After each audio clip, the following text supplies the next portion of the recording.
As the Prophet ﷺ said to the delegate of Hawazin when they asked for booty, the Prophet ﷺ said, I can give you my share. Hazrat Urwa has reported from Hazrat Marwan bin Hakam and Hazrat Miswar bin Makhrama. Allah's Apostle ﷺ got up when the Hawazin delegation came after embracing Islam. So they demanded for the restoration of their property and return of the captives.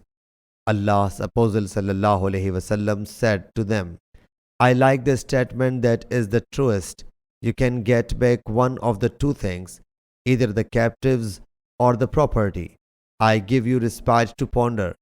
Allah's Apostle ﷺ, after returning from Taif, had been waiting for them for more than 10 days. When it transpired on them that Allah's Apostle ﷺ would return them only one thing, they said, we opt our captives. So Allah's Apostle ﷺ got up among the Muslims, praised and glorified Allah Jalla Jalaluhu as He deserves. Then said, to proceed, these brothers of yours have come to you after repenting. I wish to return their captives, so whosoever among you wishes to return willingly should do so.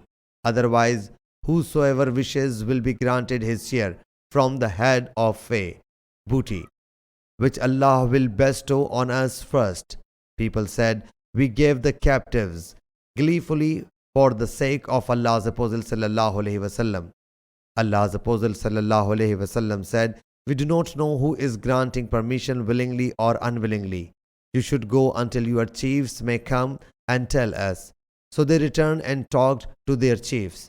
Thus they returned to Allah's Apostle ﷺ and informed him that the people had made the decision and given the permission willingly. Sahih Bukhari, Hadith number 2307 and 2308.